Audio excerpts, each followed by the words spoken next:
Ladies and gentlemen, this is CNN. Trump considering releasing surveillance footage of FBI Mar-a-Lago search. Washington, some allies of former President Donald Trump are urging him to publicly release surveillance footage of the Federal Bureau of Investigation agents. During the Mar-a-Lago, during the raid on Mar-a-Lago, a proposal that has drawn mixed reaction inside his orbit, CNN has learned. Now, this is something that, of course, I talked about this morning. I've been talking about this article and this story for a while now. The interesting thing is that he's going to use this, not only, he could use the security footage from June, from August, from any time a government official stepped foot at Mar-a-Lago to find out if they broke any protocol or guidelines or, like Rand Paul suggested, possibly planted anything, did anything that was potentially illegal. He has that security data. He has the video footage on closed-circuit television. They visited him in June. This is before the calamity in August where they said, oh my God, we had to raid Mar-a-Lago. Why didn't they indict him in February when he gave 15 boxes and they saw there was classified data there? They could have easily indicted him in August when they obtained the boxes. When they broke into Mar-a-Lago, they could have easily indicted him. And had he been this real big obstacle to national security, they could have simply said, look, we have these highly sensitive, top secret documents. We need to indict this man. You don't need a big security review or an assessment of damage to national security. They didn't do that when Madam Secretary was siphoning classified data outside of the United States government for 4 years on, at one point, unencrypted servers. That's infinitely worse. They made a complete mockery. President Obama's administration made a complete mockery of classified data and the handling of classified data. And then Uma Abedin had classified intelligence just flying around her laptop that her husband was using for who knows what. So they made it was like a complete mockery of everything they claimed to uphold. And then Comey stated Comey stated there is evidence of violations of legal statutes pertaining to the handling of this data, but no reasonable prosecutor would indict. So hit subscribe to this channel, ladies and gentlemen, right now. I have a great Durham probe segment prior to this one, and then we talk about more the security footage, a different segment prior to this one. But ladies and gentlemen, in the morning. But ladies and gentlemen, hit subscribe to the Stock Market Crash channel and the H.A. Goodman's other channel. I'll be doing a lot more segments also. I keep saying that always, but believe me, in the next couple of months, news pertaining to the midterms, Durham probe, Trump, they're trying to indict him, but they might actually indict him in 2023, not convict him in a court of law, but just because mashed potato brains is going to get impeached. There will be endless investigations in the House Intel, House Judiciary, and House Oversight Committees. And you have actual crimes with Hunter's emails showing graft, obvious pay-to-play, obvious bribery schemes. And then 150 suspicious financial transactions linked to those obvious quid pro quo statements within the emails. And at 10%, he gives 10% kickback to Joe. So graft and bribery are huge issues. Now, much greater issues than a former president bringing boxes of letters, letters or Time magazine covers. Getting back to, so hit subscribe to my viewers, my Patreon. I can't thank you enough. To my new Patreons, I cannot thank you enough. If you want to support my work, if you enjoy my work long term, if you want to support it long term, my Patreon is below. If you want to give a super thanks, the super thanks is below, next to the like and the share buttons. But number one, they could have already indicted him if they were serious about him being a true menace or damaging national security.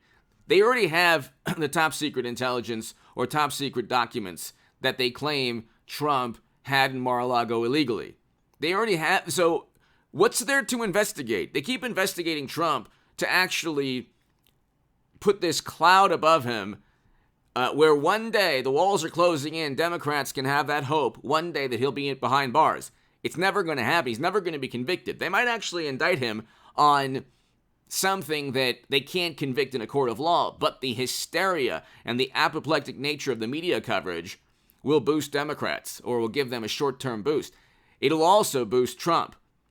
And I think that Trump doesn't even care, because he's like the Obi-Wan Kenobi of politics. Whatever they do to him, it only makes him stronger, because they keep lying.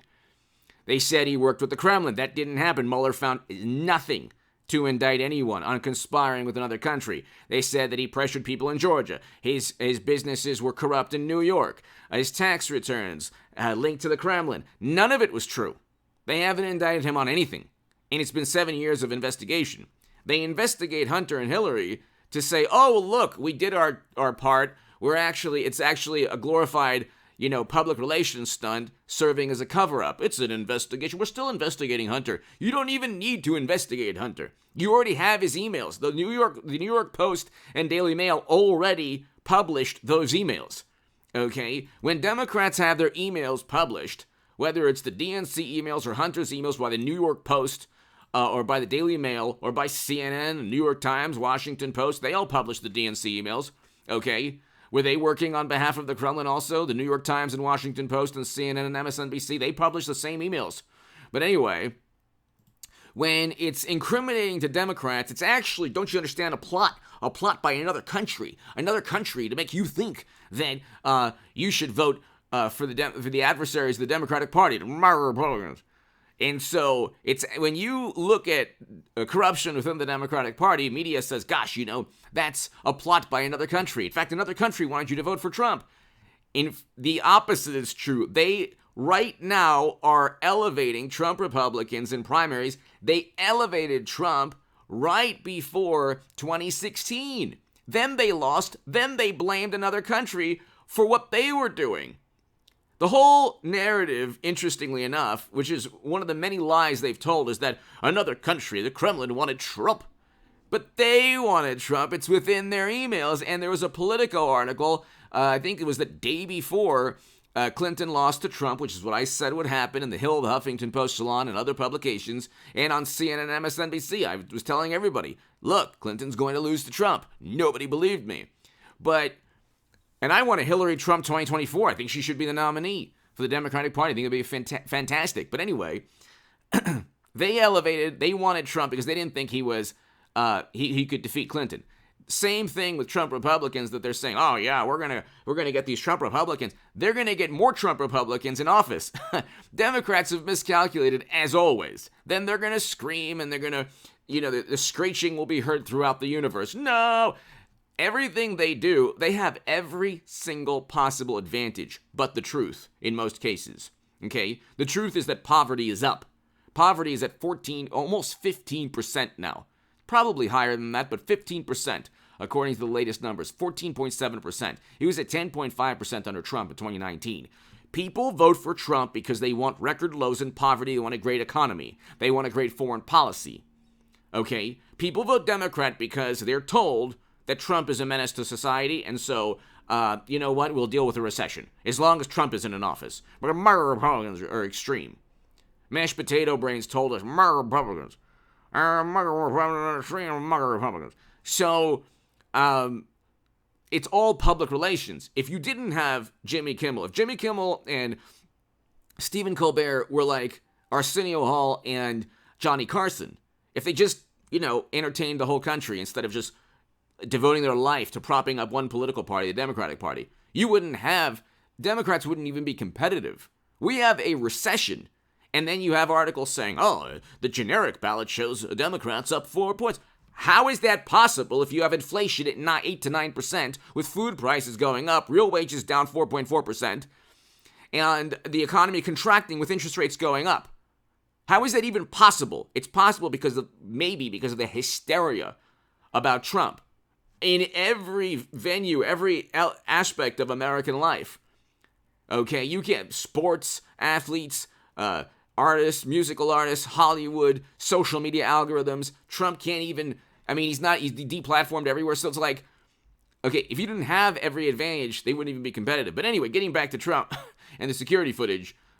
He's going to release that in a court of law, almost certainly to prove that, yeah, they visited him in June, gave him a thank you note, looked at the storage facility. They didn't say it was a damage risk to national security.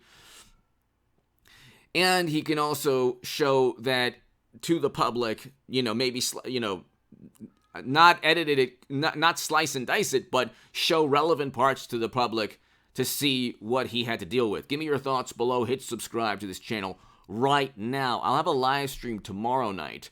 Probably not tonight, but be here in a couple of hours. I might have a live stream tomorrow.